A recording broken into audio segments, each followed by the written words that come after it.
Today I've had a very relaxing day because I was just in the spa all morning, and then I had a big all-you-can-eat pizza, and then I started getting ready for this pageant, realizing that actually I should be on a diet because I need to look good on the pageant. But yes, the whole day I kept getting the images of the seagulls, and I kind of realized how social workers are like seagulls. I feel like it says that in the Bible as well, that life sometimes imitates um, how humans are. Life imitates um, the human world as well. Me with the bee, the queen bee, being the one at the top and stuff. And the way to introduce a queen bee into the group is to put it into like a little queen bee cage, and then you put the queen bee cage inside it, just like I need to get onto TV.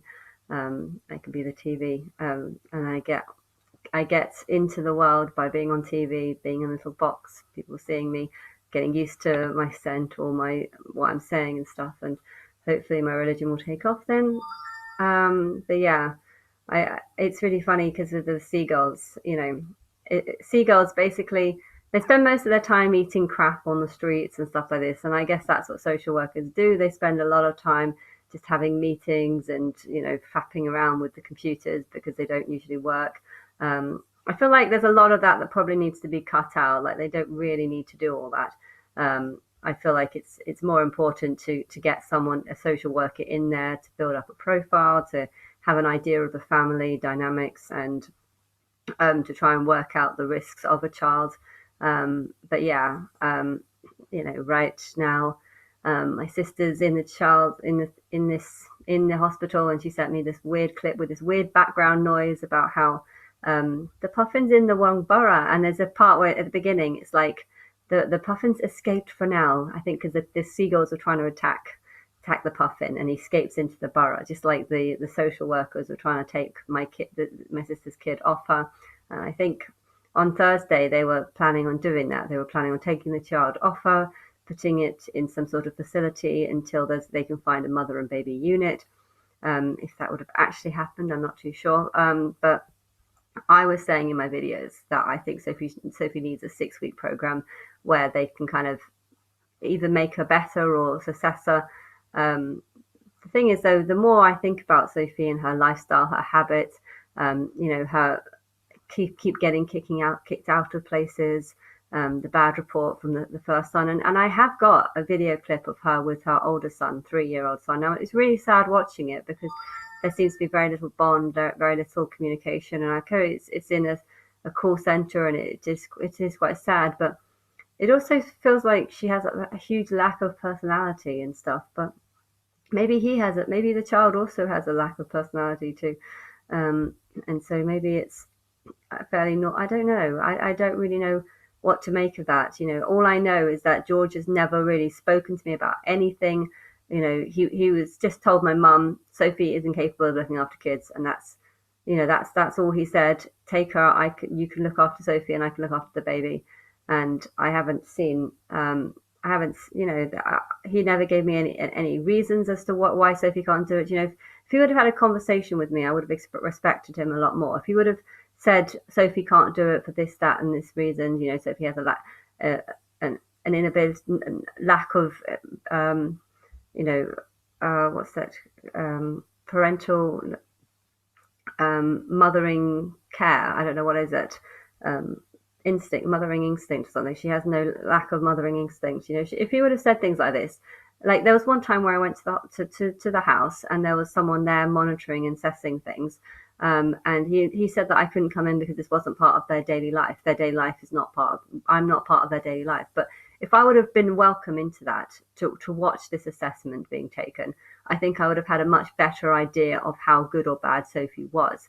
And because he didn't invite me in there, because he didn't let me see this part of the assessment, I could see that things were falling apart. I can see that Sophie was going to lose this child. I didn't really know what was going on. But I wanted to see what was wrong for myself. And because he wouldn't let me see, it made me feel like he was setting things up to not get involved. And also, with he's refusing to have any contact, refusing to see Sophie, refusing to, if I was looking after Sophie's child and I wanted to assess Sophie's how safe I think Sophie is with the child. I would want to monitor the situation. See how the child gets old, as he gets older, see him getting stronger and more wiser and able to look after himself a bit better. And then I want to see how Sophie adapts and how Sophie gets on.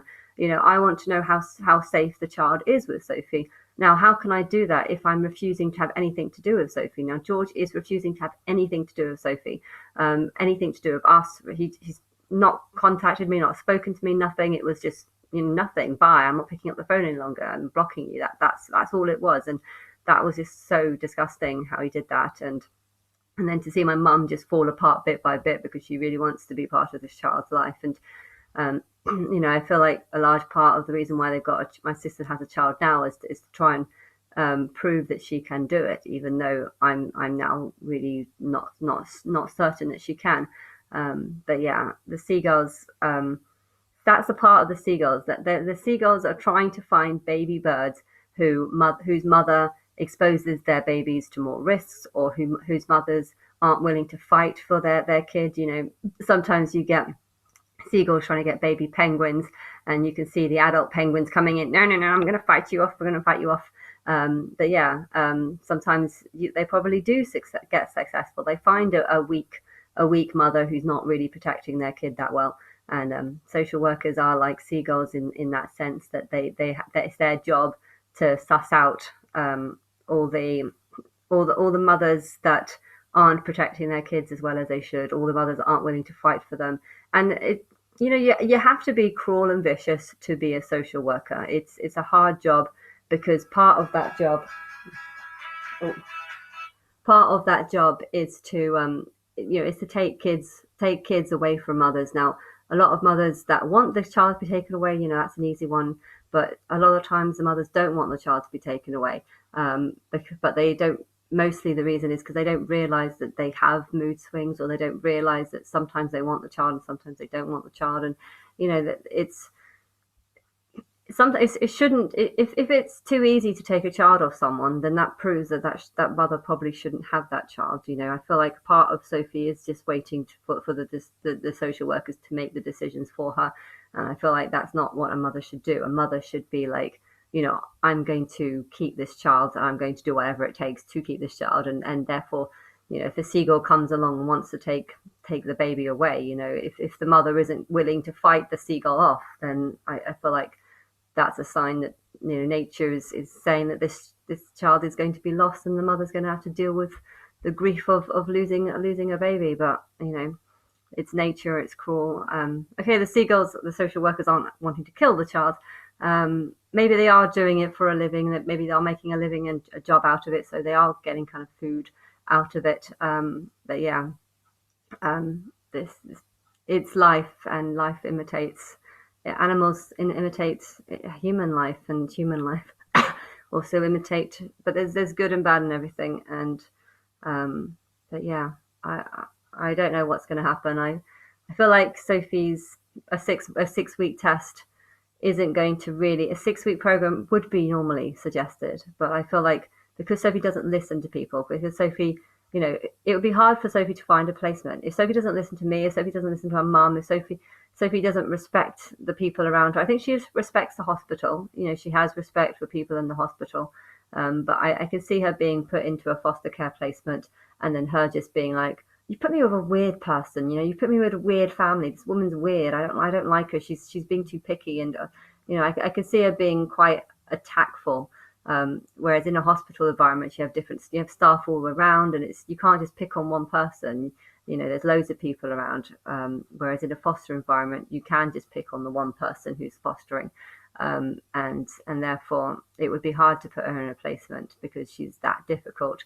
But yeah, in circumstances, a 6-week program should be normal. But with her, I feel like we've got the answer. If she can't look after herself and been told from a partner that she has crabs, or vaginal crab, which is a really, really bad thing. And I don't know if he's lying about this. I don't know if he's, I do feel like he's got alternative agendas.